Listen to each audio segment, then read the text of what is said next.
Assalamualaikum friend. Today we will discuss about an important topic about exercise number 3.3 and law of logs के बारे में आज हम बात करेंगे। लॉ ऑफ लॉग्स में सबसे पहले हमने चार लॉज हमारे पास मौजूद होते हैं।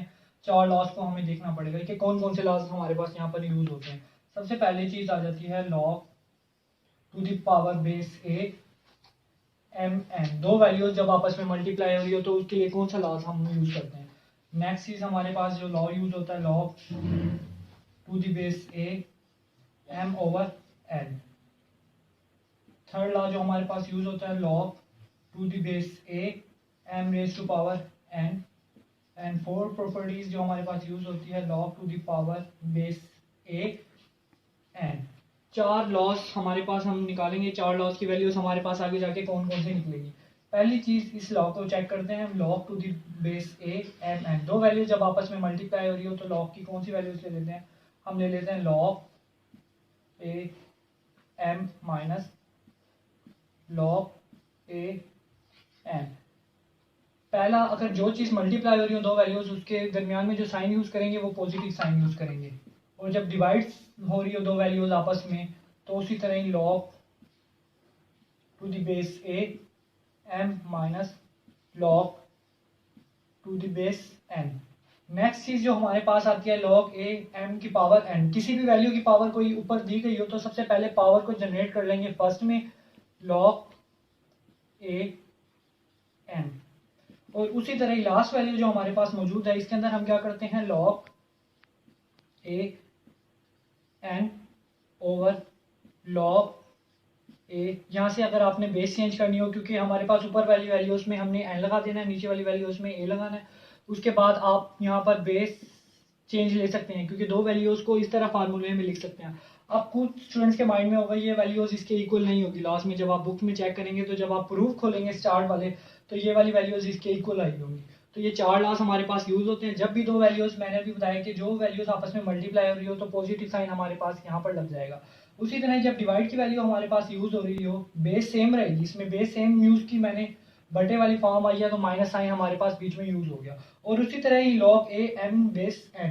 पावर हमारे पास एन है तो एन शुरू में जनरेट हो जाएगी एन शुरू में आ गई और बाकी सेम चीज एज इट इज वैसे हमने उतार ली। Log A base a N आ गया। इस फार्मूले को आसानी से याद करने का तरीका जो पहले वैल्यू ऊपर दी गई है तो उसी तरह ऊपर लिख के जो नेक्स्ट वैल्यू दी गई है उसी तरह नेक्स्ट वैल्यू आपने लिख देनी है। उसके बाद जो वैल्यू बचेगी बेस आप कोई भी बना सकते हो यानी कि बी या सी में से कोई वैल्यूज लिख सकते हो। ये फोर फार्मूलाज हम लास्ट हमारे पास आ गए हैं ऑफ लोगारिथम के। स्टॉप करो स्टार्ट। अच्छा भाई अब हम एक्सरसाइज 3.3 पर आ गए हैं। इसमें हम बात करेंगे first question second question third question fourth question. इसमें तमाम लॉज हमारे पास मौजूद होंगे। इन लॉज को देखते हुए हम बात करेंगे लॉग ए क्रॉस बी के बराबर। अब हमारे पास जो चीज मैंने बताया था दो वैल्यूज आपस में मल्टीप्लाई हो रही हो तो उनको कैसे लिख लेते हैं लॉग ए प्लस लॉग बी। ठीक है लॉग ए क्रॉस बीच में यूज हो रहा था तो प्लस डाल के हमने लॉग ए की वैल्यू लिख दी लॉग बी की वैल्यू लिख दी। ये हमारा कंप्लीट। नेक्स्ट क्वेश्चन पे आते हैं उसको उसी तरह सॉल्व करेंगे। जब भी कोई बटे वाली फ्रैक्शन वाली फॉर्म आ रही हो तो उसको कैसे लिख सकते हैं लॉग 15.2 माइनस लॉग 13.5। इसी तरह ही बटे वाली वैल्यूज थी मल्टीप्लाई वाली थी प्लस आ गया डिवाइड वाली वैल्यू थी माइनस बीच में आ गया। और नेक्स्ट वैल्यूज जब हम इस पे बात करेंगे सॉल्व लॉग। अब हमारे पास यहाँ मल्टीप्लाई भी यूज हो रहा है और डिवाइड में 8 भी यूज हो रहा है तो सबसे पहले 21 मल्टीप्लाई बाय 5 को वैसे ही रहने ले देंगे। उसके बाद डिवाइड को हटा के लॉग 8 के बराबर आ जाएगा।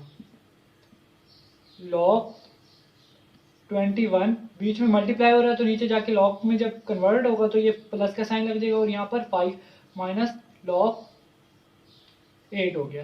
ये तमाम वैल्यूज हमारे पास यहाँ पर मौजूद। तो इसके बाद नेक्स्ट क्वेश्चन ये हमारे पास आ रहा है रेडिकल फॉर्म में। रेडिकल फॉर्म में क्वेश्चंस को सॉल्व करने के लिए इसको हमने क्या करना है लॉग 7/15 इसको हम कन्वर्ट कर देंगे लॉग। सबसे पहले रेडिकल फॉर्म को एक्सपोनेंशियल वाली फॉर्म में कन्वर्ट करेंगे। रेडिकल फॉर्म हमारे पास दी गई है 7/15 1/3।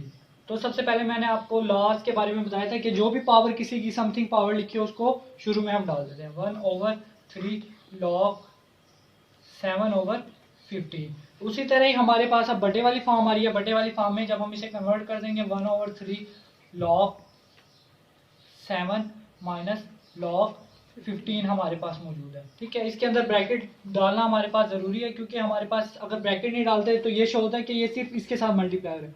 ब्रैकेट डालने से ये पता चल गया ये इसके साथ भी मल्टीप्लाई हो रहा है और ये इसके साथ भी मल्टीप्लाई हो रहा है।